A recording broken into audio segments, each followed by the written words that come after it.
There's a house inside each of us. Most of us don't realize it's there. We just move through its halls, closing doors without noticing.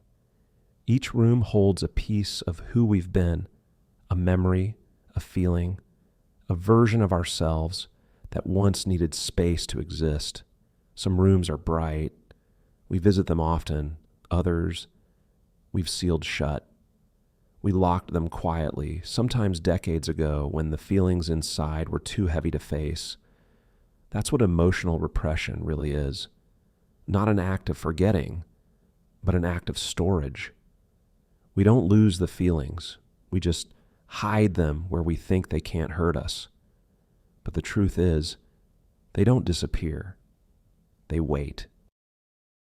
No one starts by wanting to shut themselves down. We learn it the hard way. The first time we cry and no one comes. The first time we're told to be strong, get over it, stop being dramatic. We learn that expressing emotion brings punishment, not comfort, so we adapt. We start swallowing what we feel.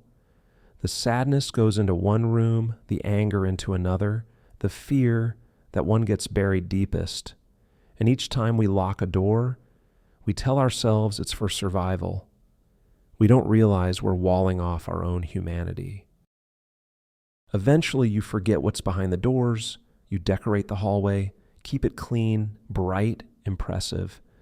You live there, half alive, performing stability. You learn to smile on cue, to sound fine when asked, to make okay your brand of safety. But deep down, you feel the faint thrum of something calling from behind those locked doors.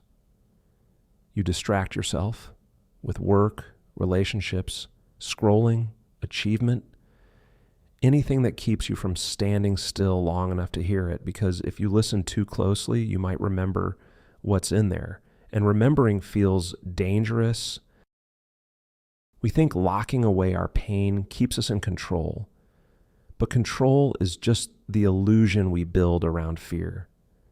Every emotion we suppress doesn't disappear. It becomes energy trapped in the body, waiting for release.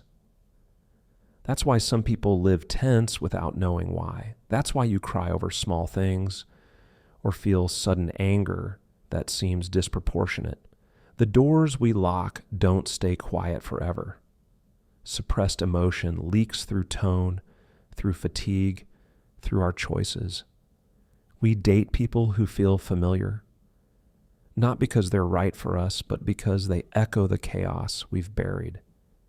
The body tries to finish every story we refuse to tell. Some rooms are easy to name: grief, rejection, shame.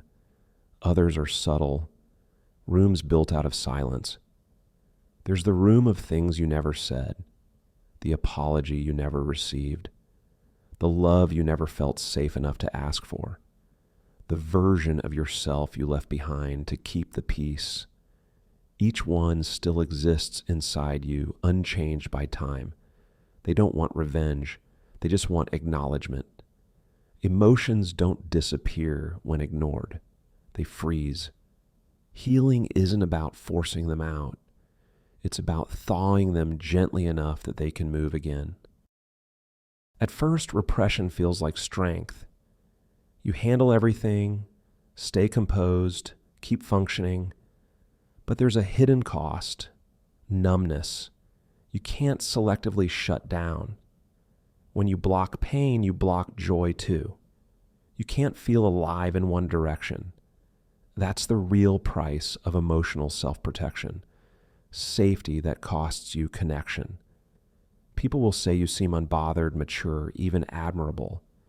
But inside, there's a quiet kind of exhaustion, the fatigue of always holding the lock.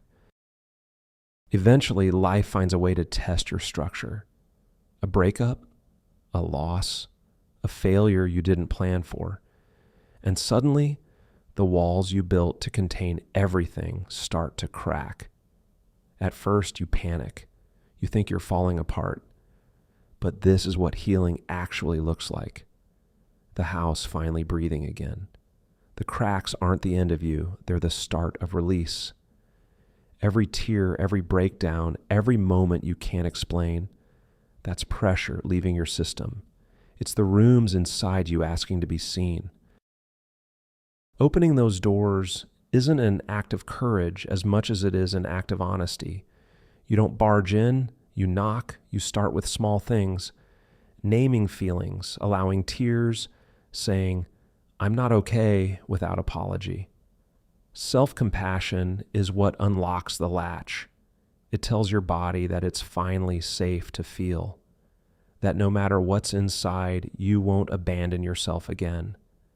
The goal isn't to clean the rooms, it's to visit them without fear, to walk through them knowing you can leave the door open this time. Here's the secret. The rooms you locked aren't just full of pain. They hold your softness too, your creativity, your intuition, your capacity for joy. When you repress emotions, you don't just bury what hurt. You bury what could have healed you. Reconnecting with your emotions is how you get those parts of yourself back. It's how you remember what being whole actually feels like. You can't be fully alive while parts of you are imprisoned in memory. To live fully, you have to turn the whole house into a home again. That means integrating what you've exiled, sitting in discomfort long enough for it to lose its edge, letting your past selves speak without editing their tone. It's messy, it's slow, but it's freedom.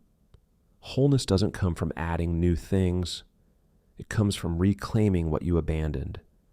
Every room you reopen expands your capacity for presence. And one day, you'll realize the hallway isn't home anymore. You'll wander through the house freely, unafraid of what waits behind each door. When you stop locking away emotions, you stop living divided. You become one continuous person. No masks, no rehearsed calm, no secret storage of pain. That doesn't mean life stops hurting. It just means you stop hiding from it. You learn that emotions aren't enemies. They're messengers. They knock because they want you to listen, not suffer. Every feeling you face loses its power to control you. And in that openness, you find peace, not because nothing hurts, but because nothing has to hide anymore. We are all houses built from memory and meaning. The goal was never to be empty, it was to be open. So tonight, maybe just crack one door. Light a candle in a room you've ignored. Let the air move through again. You don't need to fix what's inside. You just need to stop pretending it isn't there. Because freedom isn't the absence of pain. It's the willingness to live with every part of yourself unlocked,